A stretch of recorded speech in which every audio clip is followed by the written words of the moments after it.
Hola, bienvenidos a un nuevo tutorial de FET. En este caso vamos a resolver un problema de estática donde pretendemos que aprendas a calcular la fuerza de rozamiento que existe entre cuerpos que se encuentran en contacto, cómo calcular las fuerzas de acción y reacción que se producen entre ellos, el análisis de las condiciones de equilibrio que se dan tanto como sólido rígido como cada uno de ellos como sistema independiente y por último la aplicación al muelle que aparece en la figura de la ley de Hooke para calcular el efecto que tiene de un cuerpo afectado del muelle sobre el siguiente. Bien, por el enunciado del problema sería básicamente que las cuñas de la imagen son de peso despreciable, se encuentran en equilibrio, la pendiente de sus caras inclinadas es 4/3 y el coeficiente de fricción entre ambas es 1,5. El suelo y las paredes son perfectamente lisas, esto implica que no vamos a tener coeficiente de rozamiento que evaluar entre pared y suelo, y el muelle no varía su dirección horizontal, siendo el valor de su constante recuperadora K conocida. Se sabe que el muelle recupera la longitud natural, sin deformar, cuando la cuña superior se eleva una altura delta. Y se pide que calculemos la fuerza de rozamiento que existe entre ambas cuñas y, en un segundo apartado, el mínimo empuje vertical a aplicar sobre la cuña superior para ser capaz de moverlo hacia arriba.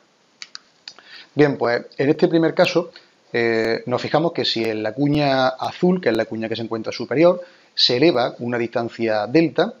esto hace que la cuña gris ocupe la posición que deja libre la anterior debido al efecto del empuje que ejerce el muelle que está actuando sobre ella. Ese avance que sufre la pieza la hemos denominado U.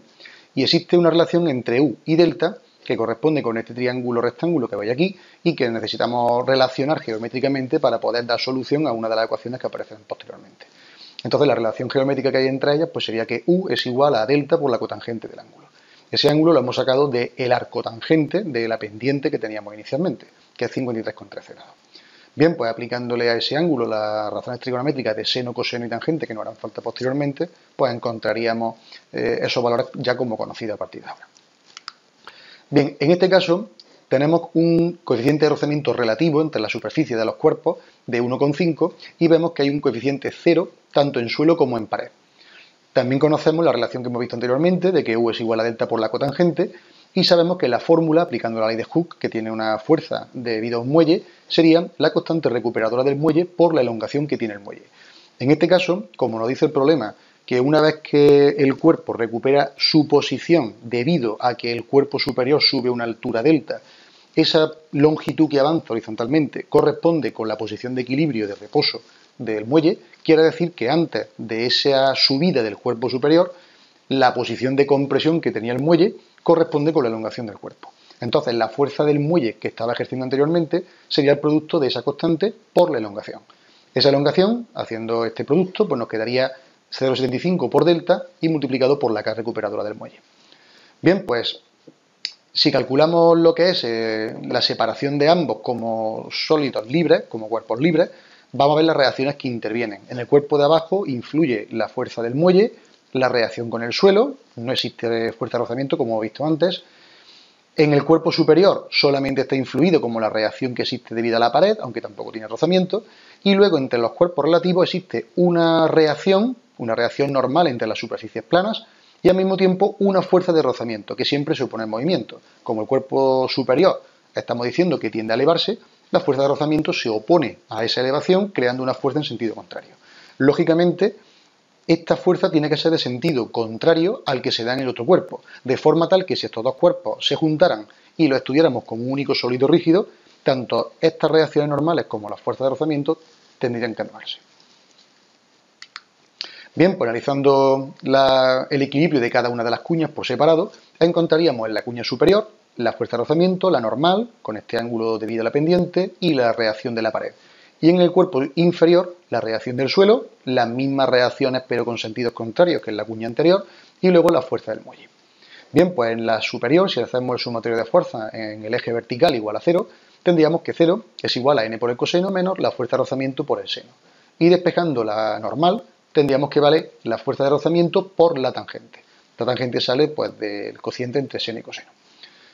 Este valor lo vamos a incluir en la siguiente ecuación que tenemos aquí abajo, donde aplicaremos la sumatoria de fuerza en el eje X igual a 0. En este caso, 0 sería igual a menos n por el seno, es decir, la proyección sobre el eje horizontal de esta componente normal,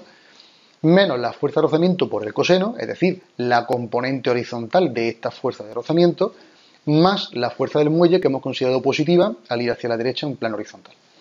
Bien, pues despejando, o mejor dicho, sustituyendo primeramente, tendríamos que menos FR por 1,33 por 0,8, esto de aquí aparece de sustituir el valor de n por el que teníamos aquí arriba, es igual a 0 cuando le añadimos todos los términos de la ecuación. Despejando la fuerza de rozamiento nos aparecería 0,45 K por delta y sustituyendo el valor de FR en esta ocasión de nuevo y multiplicando lo que queda, que la normal resultaría 0,6 por K por delta. Si os fijáis, el equilibrio que se alcanza sin que la fuerza de rozamiento llegue a agotar lo que es el valor real del coeficiente, porque el coeficiente de rozamiento entre cuñas estamos hablando que es de 1,5, mientras que si realizamos aquí el cociente entre FR y N, el valor resultante es 0,75, que es inferior, de hecho es la mitad. Entonces el equilibrio se alcanza antes de agotar esa fuerza de rozamiento. Bien, el caso del mínimo empuje vertical a aplicar sobre la cuña superior para poder moverla hacia arriba, pues tendríamos lo que es un empuje vertical obligado cuando aparece lo que es un empuje que hace que la fuerza de rozamiento nueva sea igual al coeficiente de rozamiento por una nueva reacción normal. Entonces, si aplicamos ahora una nueva reacción normal aquí, aparecería una nueva reacción con el suelo, una fuerza del muelle, una FR', una componente de la normal prima, que son iguales y opuestas a los que aparecen aquí abajo, una fuerza de empuje que antes no existía en el cuerpo superior y ahora sí, y por tanto una componente N2' distinta de la reacción de la pared sobre el cuerpo. Entonces, en la cuña inferior, aplicando su método de fuerza en el eje X, tendríamos que 0 es igual a menos N' por el seno, estamos en dirección opuesta al avance de la pieza, menos mu por N' por el coseno, que será la correspondiente a la componente horizontal de la fuerza de rozamiento, más la fuerza del muelle. Despejando N', tendríamos este valor de aquí y sustituyendo con los datos que ya teníamos calculados previamente, nos aparecería 0,441 K por delta. Si hacemos el equivalente, pero en el plano vertical para la cuña del cuerpo superior, tendríamos que 0 es igual al empuje, que es vertical, más N' por el coseno, que sería la proyección vertical de esta N' nueva, menos F'R por el seno, que sería la componente vertical de esta fuerza de rozamiento sobre la pendiente de la cuña,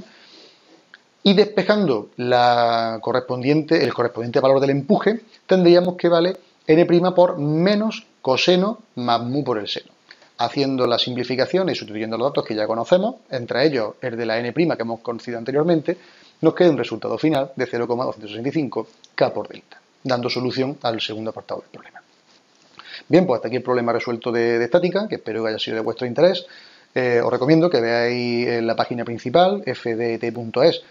este y otros vídeos teóricos y de problemas resueltos que pueden ser de vuestro interés. Y si os ha gustado, pues esperamos veros por aquí pronto. Muchas gracias por vuestra atención y hasta pronto entonces.